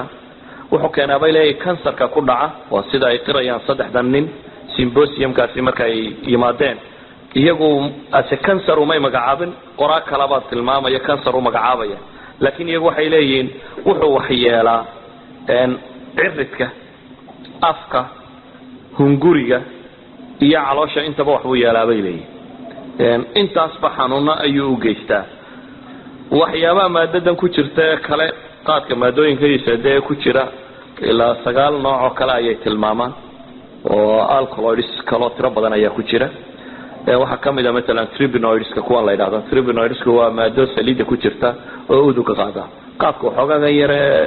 uduga uu wato waa bahasha sababta bay yiraahdeen inuu seeno glycols ba ku jira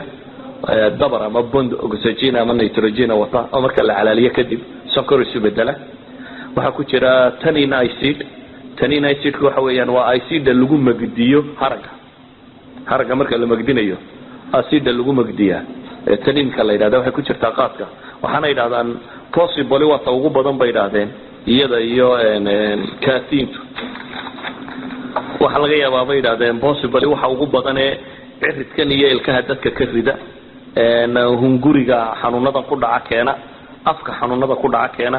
gastritis-ka keena waliba xiidmaha waxbay yeeshaa bay yiraahdeen oo absorption-ka cunada yaraada saasi daraadeed qaadka qofka badsada malnutrition buu qaadaa bay yiraahdeen cunadu cuna xataa xiidmihiisu ma nuugi karo ma dhuuqi karaan taniinkan baa ka mida bay leeyihiin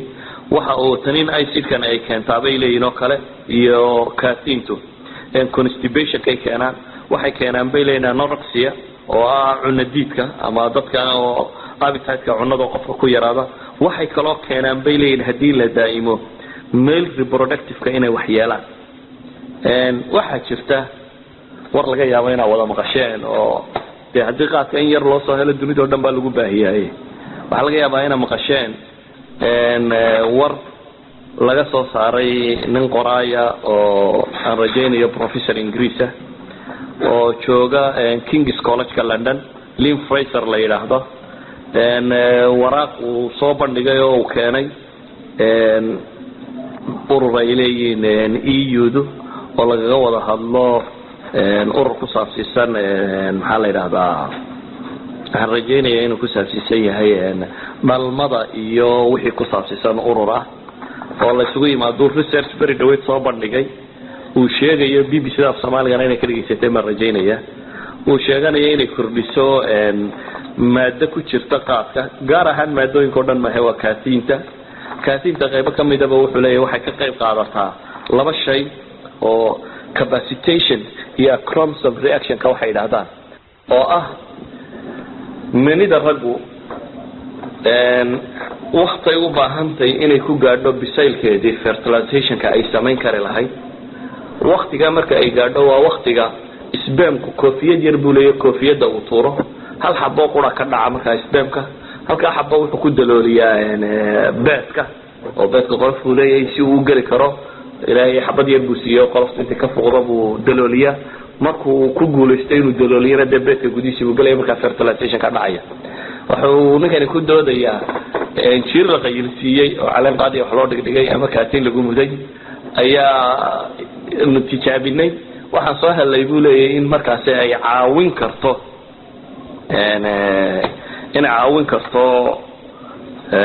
dalmada gaar ahaan buu leeyahay dadkan ama sperm-koodu dadka uu daalay ama uu intaanu meeshii loogu talagalay gaadhin uu koofiyada tuuro oo ah yani waqti uu fertilization-ki waqti ka horeeya saa daraadeed adigu wuxuu ku doodayaa wuxuu hadda sameeyey inay caawin karto laakiin buu leeyahay ma aha quantity badan in laga cuno mana aha buu leeyahay waxa kaloo la mid ah buu leeyahay over the counter pills-ka dawooyin ah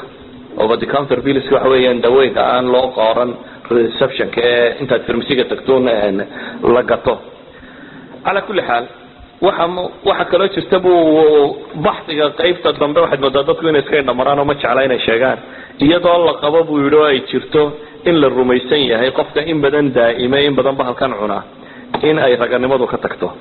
ala kulli xaal marka aan eegno caffeine waa la heli karaa pill yaro caffeine haddii loo baahdo uu dawaba noqdo waa wax fudud oo la samayn karo laakiin waxay isku raacsiisan yihiin oo in badan oo iyaga ka mid ay sheegayaan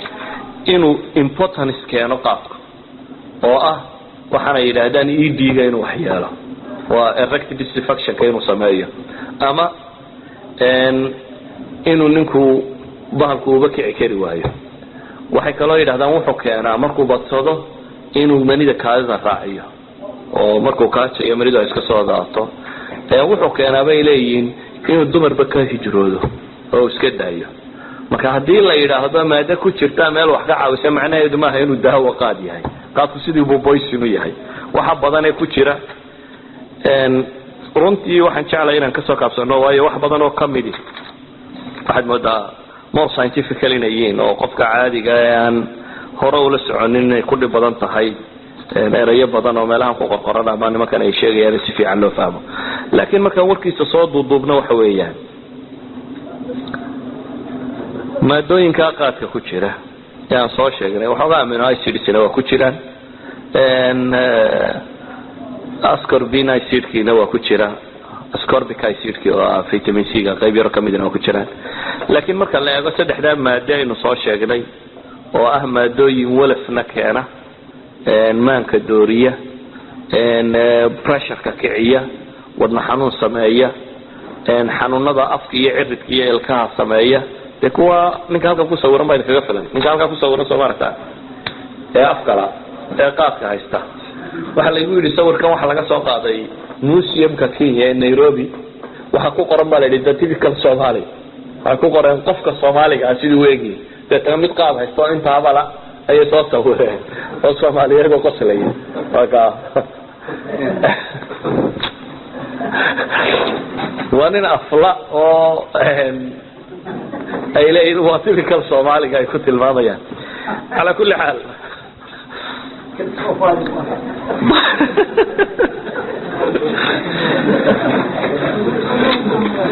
بالك كان xanuunada uu keenaa waa xanuuna runtii aad u tiro badan markay maanta ka sheekeynayaan aad u tiro badan waxa inta dheer intani waa xanuunada isaga la socota mesela laba mas'ala idin sheegaya maanta qaadku heerka uu marayo waxaan la kulmay Dr. Abdulqaadir Jazeera waqtigii loo dhajiray oo Ingiriiska degan wuxuu gabadh Soomaaliyeed ayaa la keenay dhakhtar dabeetana arday jaamacadeed baa loo keenay case study lagu sameeyo gabadhii ayaa wax xanuun hayaba la garan waayay waa la waday oo gabadhan xanuunkeedii baa la garan waayay waayo gabadhan xanuunka hayay waxaanay dadka caadiga ka fakareen buu ahaa markii dambe baan ku yiri ninkii professor-ka ahaa gabadhii baan ku yiri qaadka ma cunta markaas ay igu tiri buu yiri ha professor-kii baa soo eego wuxuu igu yiri maxaad su'aasha gabadha weydiisay yani symptoms kana aad dareentay qaadka la xidhiidha waxaan waa maxay marka waxaan sheegay buu yiri xanuun xoolaha ku dhaca oo bacteria yaro cawska saaran ay keento oo xidha walba beerka adigu dhacamo soo daayo qayb kamida meel xidha ayaan xasuusiyay buu ninka professor-ka waxaan idhi buu xanuunkaasi ayaan balkii eegayna gabadhii baa wixii markii la fahmay aan doonayay ayaa la baaray buu baadhis laga sameeyay waxa la helayba buu leeyay xidida ma wax kamidi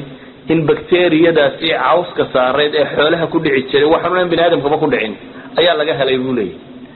idan wasaa ma aha wax qaadka laga qaado laakiin waxa weeyaan dadka cawska cunaya cawskaas uu saaran yahay iyo waxa kan idan waxa related ka la ay aad u tiro badan waxa kala xasuusta burcamar ay tagay dhakhtar ka mid ah dhakhaatiirtii xamar ugu waaweynada qalliinka oo burca joogay markaas yimi ayaa uu xanuunsaday dabeetana waxa loo qaaday Dubai dhakhtarkii baa baadhis lagu sameeyay waa dhakhtar weyn baadhis baa lagu sameeyay baadhistii waxa ay ka heleen bayaabeen way u yimaadeen ninkii waa dhakhtar waxa ku yiraahdeen warniyo maxaad cuntay wuxuu yiri waxa ma cunin cunna caadi ma yara wax kale ma cunin markii dambe wuxuu sheegay waxa sheegay buu leeyahay bahalka qaadka cunay waxay ka heleen jidhkiisa DDT caadiga ahay ayaa laga soo saaray marka dhakhaatiirtii waxay garan waayeen ninkan iyo DDT-ga waxa soo keenay isaga markii dambe sharxay Ethiopia maadaama ay nuqaad consumption-ki uu tiro batay qaadka consumption-kiisa uu tiro batay wax badan baa la cunaya waxa la cunayana waa bahalka caleemihiisa yaryara waxaana la rabaa gu iyo jiilaal iyo dayrmada in la cuno therefore waa in qaad badan la inoo beera si qaadku uu bato pesticides iyo chemicals iyo wixii ay ku afuufayeen baa ciidda ka batay idan waxay isticmaaleen xataa DDT iyo dunida mamnuuca oo laga laynayo pesticides iyo green kan yar ka cuni lahaa ay DDT ku dareen laakiin de markuu qaadku yimaado ciidana ma maydmayde baalkiyo DDT-giisa iska lumbu ninka dhakhtarkii cunay markuu cunayna wuu sakaraadayna DDT laga soo helay waxaan uga jeedaa labadan xanuun ee imika aan sheegay كان دكتور عبد القادر الجزيرة ويشجع لندن قفكن لقى هلاي حنون كان حوالها كدعة إياه من كان ديديتي قال لقى هلاي اختركها لبضو بماها حنون دايركت قاد وحدن لكن حواليا مليوجي قاد كهذا حلقة ومريو وحكرتنا ما أنت وحلا جاي أبا كان اخترهان أما كعاف ما ذهان إنك كبسي درنتي مليوجا لوعنا أو سيجارو كسي بويسي سانقات كلوعنا أو ميل كفيلن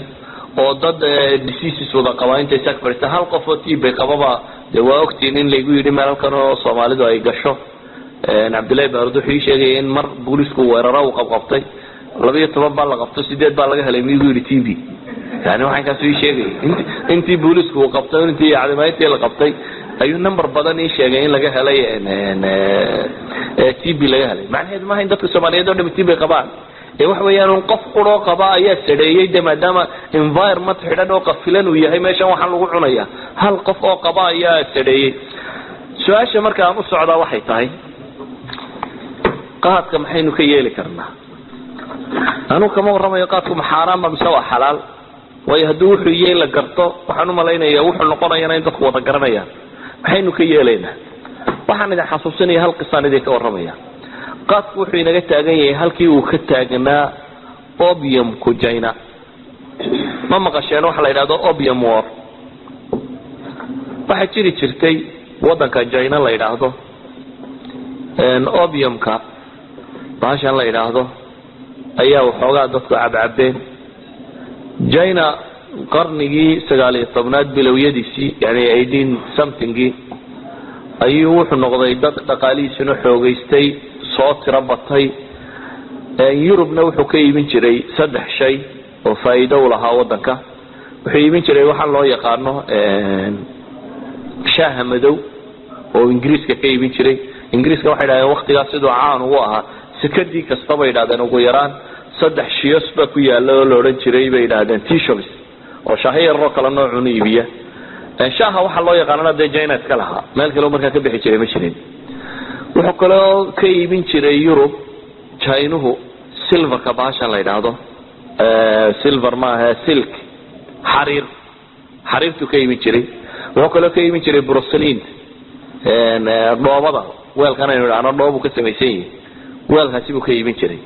China lacag aad u badan buu ka qaadi jiray Ingiriis markii dambe uu fakaro waxay yiraahdeen waana waqti ku dhadhow waxa dhacay bay yiraahdeen dagaaladii Mareykanka dhex maray gudihiisa Isbaanyoolka Isbaanishka silver dollarka Isbaanishka waaga ka ahaa dunida dollarka ugu qaalisan wax lagu kala iibsado samada dollarka Mareykanka kaas waaga ahaan jiray maadaama Isbaanyoolkiina dagaalka uu dhanka Ingiriiska soo horjeeday uu maray waxa yaraaday bay yiraahdeen Ingiriiska wixii soo galayay silver dollar Isbaanisha dabeetana Ingiriisna shaaha kama maarmo waxa la yiri nimankii lacagtii naga dhameeyay maxaynu sameeynaa China lacagtii dhameysatay maxaynu lacag ka soo celinaa waa loo fakiray waxa la yiri China waxa la isticmaalaa bahal opium la yiraahdo ay isticmaalaan aan opium ka geeyno shirkad buu Ingiriisku sameeyay company meesha la yiraahdo India iyo Bangladesh inta qaybteeda waqooyi ayaa shirkad buu ka sameeyay East African Company baa loo oran jiray filaya Indian East African Company magaca soo laaba filaya shirkadaasi waxa la amray inay beerto opium Bangladesh iyo India qaybteeda waqooyi xagga gabigeed waxa laga beeray opium Ingiriisku markaa dunida waa markii uu digdigla ka ahaa oo wuxuu watay maraakiibtan waaweyn iyo waxa kan oo injiinadan iyo waxan markii la soo saaray bay ahayd dabeetana wuxuu yiri opium ka shirkadaasi ha beerto hal daabulo China laga soo iibiyo lacagta soo celinay China opium loo daabulay Canton magaalo la yiraahdo laga dajin jiray China wuu yaabay dadkii China joogay way sakhraameen China waxay gaadhabeeyaan dawladda China budgetkeedu wuxuu ahaa baa la yiraahdaa 40 milyan oo bayl waa lacagtii China soo isticmaali jiray lacagtii Ingiriisku dib uga soo celiyay waxay gaadhay baa la yiraahdaa 100 bilyan oo bayl yani China budgetkiisa waa in ka badan ayaa darag lagaga qaaday China oo dhamina way sakhraantay China markii dambe wuxuu go'aansaday boqorkii China in la mamnuuco opium ka in la joojiyo Ingiriiska ay codsi u qoreen ay leeyihiin opium ka nagada Ingiriisku waxay yiraahdeen may kama maarano dhaqaalaha ku salaysan opium ka joojin mayna bay yiraahdeen waxa la dhahaa baarlamaanka Ingiriiska bari u codeeyo ka wada hadlay hal nin adiida la yiraahdo oday Glaxo loo oran jiro markii dambe ra'iisul wasaare Ingiriis ka noqday ka mooyaan Ingiriis oo dhammo wuxuu isku raacay China hal waalo lacagtana laga dhaafo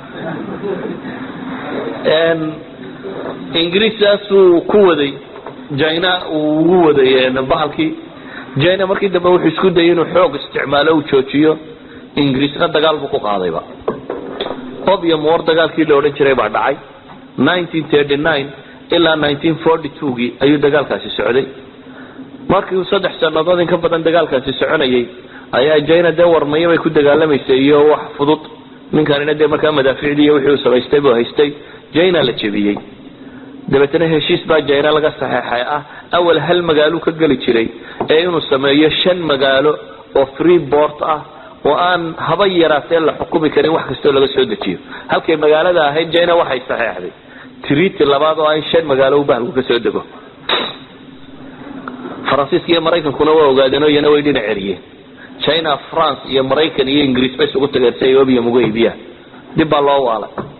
China oo dhanba darbiga seexatay wax la yiraahdo wadankii weynaa China sidoo u dhamaaba wax soo kacaba waa la waayay saddexdii wadana dunida ka digdigla habana ka baac mushtaro obium ka baac mushtareeya filiiskoodana gada waana sababta Hong Kong tan iyo waxaan uu goostay Ingiriisku waa meel lagu qaybin jiray uun xashiishada marka la gadayo dhulkii lagu rari jiray ayaa Taiwan-nadan iyo waxaan ahaayeen iyo Hong Kong tan iyo muddo markii China sida lagu waday buu China adkeysan kari waayay hadana 1956 kiiba hadana ay waa mamnuuc baashi dagaal baa lagu qaaday Ingiriis iyo Faransiis bay soo raaceen 4 sanadood markay tumayeen hadana buu dib u ogolaaday 1860 uu ogolaaday mar kale in loo ogolaado idan waa dagaalada caanka dunida taariikhda ku ee loo yaqaano opium war waxay ku tilmaamaysaa danaha reer galbeed dadka sakhraabintiisa xataa haday galaan inay ka weecaneen yani wuxuu waa opium waana drug waa la garanayaa dadka la siinayo inuu sun yahay waa la garanayaa laakiin dan dhaqaale ku jirtay therefore third world ku qiimo ma laha dan dhaqaale oo western ku leeyahay haday ka hor ibarayso ولذلك بقى فرنسيس iyo Ingiriis bay isugu raaceen in dagaal lagu qaado opium war baa la yiraahdaa labada taariikhood buu dhacay mid waa 1839 ilaa 42 midna waa 1856 ilaa iyo 1860 waxaan uga jeedaa tan Soomaalida maanta xaalkeedu kama gadisna opium war kaas bay Kenya iyo Ethiopia ku hayaan it's the same opium war waa dad maanta drug siday u cabeen darbiyada jiifa wada Soomaaliyeed maanta laga bilaabo كدربية ساحدة كبالشلها هي مسكين كيران وحبها يسنين إلى أيام الحوين هو يعبان أنت كدح له ويعبان وحي همثلها عندما أنت وحل صار الضيارة باهدوا مركي بضطينة لما تصالة لنسينة يعني تصالة إذين شيء ما يفقر اسكا وحلوك ليبسد لكن مثال وحكو فهمي كرتان magaalada ka tag waxaan sidoo mujtamaca u galay waxaad ka dareemi kartaa baadiyaha ay Soomaalidu inta badan waa reer miyi marka magaalada aan ka tagnay bal reer miyiga sidii ku yahay reer miyiga tuulo marka tagto dadka oo dhamid duhurkii markay gaadho qaad baafka wada gelinaya waliba waxa laga yaabaa wax la'aantu inay gaartay mid baa mujin iibsanaya 20 kilo laan u dhiibaya dadka oo dhamid uu raamsanaya una waa wax badan ha raamsado ama wax yar raamsaday qof waliba wuxuu isku dayaa inuu afka dhaqdhaqaajiyo magaala soo galay tuulo fiidkii ayaa triga dib loo shiday triga baalkan faynuska weyna ayaa dib loo wada shiday waan yaabay war waxaan habeenka la shidayo shaqaad baaba soo dhacay waa la dhigdhigay qaad awalba la cunayo waa mar cusub oo la bilaabay dib bay magaaladu u laba kaclaysay qaad baa la wada bilaabay hadhow anigoo meesha iska dhex fadhiyo gaadha meesha ay wula hoyday ayaa waxa dhacay nin baa soo galay markaasay salaamay war hebel bal iska warano xagaad ka timo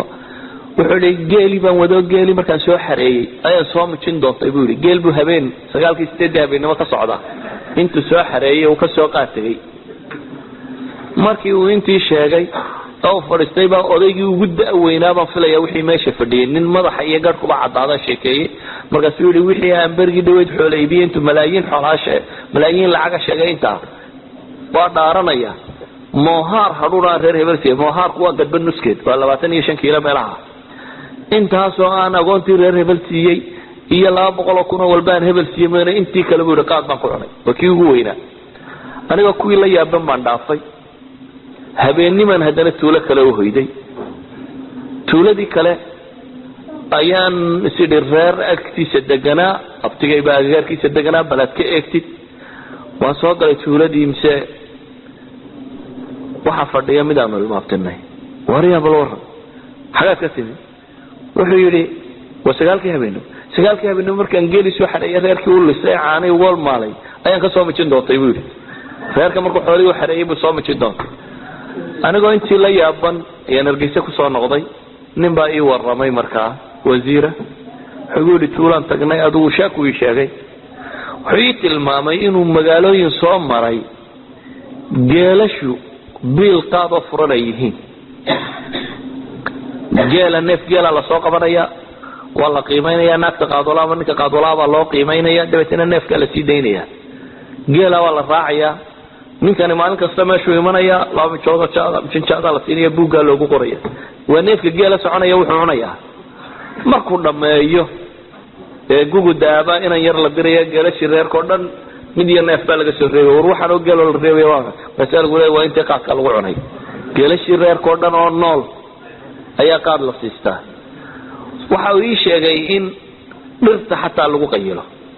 يعني نبى وحين وحلاي تبنك جيدة وويس عمرته أدم كوسو جمية أي قاد كسيسي قاد بوسي عنايين وتبنك جيدة ما يشكو يلا بصعب حلايا در يضد يحول بقاد بلاسيستي إذن conception كمركو هالكامرة يو ومرة يو conception مقالان وكورم ما يضد العك حتى يو لما شقيتنا يقاد عسو وحن كورم يا وضد حول الراعة وأري جيل راعة وهيدان لو اقون قادي سيجاريو يعني waxaan aan lagu aqoonin way noqotay inuu sagaalka habeenimo ka qaataga oo aan ahayn mantiqadan ka waramaya isku meel maaha waxaan ka waramaya from Hargeysa duleedkeeda ilaa Ethiopia ilaa iyo cirgaba gaarkeeda saddexda magaalo meelahaas ku kala yaalay mid waa Hargeysa duleedadeeda midna waa Ethiopia qaybtan Soomaalidu degto ta kalena waxay ku taalaa cirgaba gaarkeeda waa distance-ka inta ay isu jira dad kala degaan wuxuu ay xoolalayeen hadii uu consumption kooda qaadku halka marayo xad u malaynaysa cid kala daaya London 7 baa week kasta yimaada xisaab adu 7 ayaa weekly soo degabay leeyahay waa bishii kasta 8 tan baa yimaada 8 tan ama 30 tan hadaa tiraahdo bishii yimaada 30 tan waa imisa وصدم كن أو كيلو قيمة سكوي برا لأن بعض ملايس يعني هذا دقيقة يستو كيلو قادم سلنا نكسو قارية طيارة عشورة كوي لقى سوي بسدي وحافظ كتسكو صدرت حلقة يا با هذا إنه رفل إسكان ده إنه كيلو قدامي $8 أقوله كوي ما دايم سينا غنس يا يعني وحويان وحول دميرجو يبي شمال في هذا ما كيجرم وهي تردي يعني صدّن أداة وقوله فتوى صدّح بقول أكون $1 بير منث هذا هذا لندن وقوله يمادا قياس صومالي دي كلامك هذا لندن إنت كويسه صدّح بقول أكون لبيه تبغى قوله فوق يا 6 مليون هي اللي بقول أكون 6 مليون يلي $100,000 هدي لندن قاد لغا عنو قياس انت كله سوماليدا كلا قياس marka yani waa london oo qura ku qabtay Soomaalida kale misay ku cunta waxaan garan karnaa ma ka hadlayo marka argu qaadku dhaqaale intuu inaga qaada kama hadlayo socially imise group burburiya kama hadlayo caafimaadka meelaha qaadka lagu cuniyo wax kale muxuu sameeyaa kama hadlayo يعني waxay dhaadaan dumarka qaadka cuna imka uu soo batay reedka Soomaaliyeed dumarka qaadka cuna iyadoo la leeyahay gabadhu markay qaadka cunto caanu way guraan Yemen bay qiyaaseen dumarka ayaa caan ku ah dumar qaad cuna way ka caanayeen gabadha kale ilmaha ay dhashaa uu ka miisaan yar yabay dhaadaan xagga miisaanka uu ka yari waxa ay sheegayaan waad naxaysaa idan waa ina la mid hal ay sheegay maalin dawayda London soo maray waxay sheegayeen gabadh qayishay oo mala markay qayilayeen dirac qura xidhanaynta silowdiyado dirac qura xidhan oo ka yar khafiif ka qaawan intay gaadhay fuushay suuqayada dhaxmaraysan saragtay yani wadna haysa marka laga warramo waxa la sheegay Ingiriiskan ma qisasu baana run qisa waaxida ku sheegaya waxa la sheegay inuu nin gurigii ka tagay islaantii buu yimi waxa uu yarahan jabto waxay tiri mar dambe aad baalka noqoto soo hoyan meeshi soo aan jawaadi qabay tiri وكان لا يدخل بختية إنجليز كبعض يرد لسويسري برضو ريح كوسوي بيان كورنطا دي يريد يدب كلا قليني ماشي قاطكم بو يرى مرونو يركا قارتي بو يسيري هو فرشتي عروتي سيه وحي قدمو إلا وإسلانتي قرياكم مدوبادي ماشي هو إسلاء بس بهشي islaantii waxay garatay inuu dadkii marqaan tagay aanu soo soconayna way iska baxday maalkeedii way soo iibsatay 12 habeenimo soo baxay baa la yiri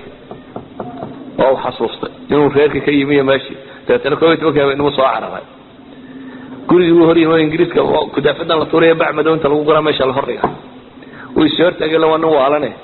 markuu arkay wuxuu yiri wallahi wada alaabtaadii dibadda lagu dhigay بعد حشيش كإسلام صوتورتي أيوة قاطع يسورته كله ويسكتك وقت النبأ ما سورته كله وصع عليه قريه هو يدي بتجي كمان كفري ما يلبقوا عباس واحد أيوة هذاك يسكت يا حي مال بقريه شو إيه يرمر كي قريه اللي شوكي بإسلام تي قريه لا هاي وياه ورقولي وحن كوريا وقولي حفايض الله وردايا كما قال لي قولي وحن كوريا اخيرا اسلام يوم ماشي فرتي بعد ما دوال كرفتي بعد ما حفايضي عرفتها وجرا marka islaantii aragtay tiri war waa maxay waxaan baad ku teetay ee waa alaabtaydi halkaan waar alaabtaa way tagtay waa maxay waxaan baa leeyahay waa soo dhaqaaqo uu arkay ninkan waalida ku jirta wax kale ma xasuusan wallahi leeyma erin buu yiri salaantu baadi kaga carabay ma xasuusan xataa inuu ka qaado ana min alwaalid runtii haddaan tiraahdo uun muhaadara ka dhig inta qisay waliba rasmiyan la sheegay takfiikum inuu xakani ana ahayn wax qof miyir qaba oo isticmaali karo على كل حال كما وربا يقاف يعني السوشيال محولبا الدقاله محولبا ضدنمو محوجيستا عاصمات محويالا لكن waxaan tilmaamay waxa weeyaan war wad darag kamida laakiin waxa koowaad ay u baahanay waxa weeyaan war macluumada waxaan inuu darag yeelin dadka gaarsiino balkii cunayaana isagoo darag u garanaya cuno ilaa inuu isagoo weysaysanay cunaya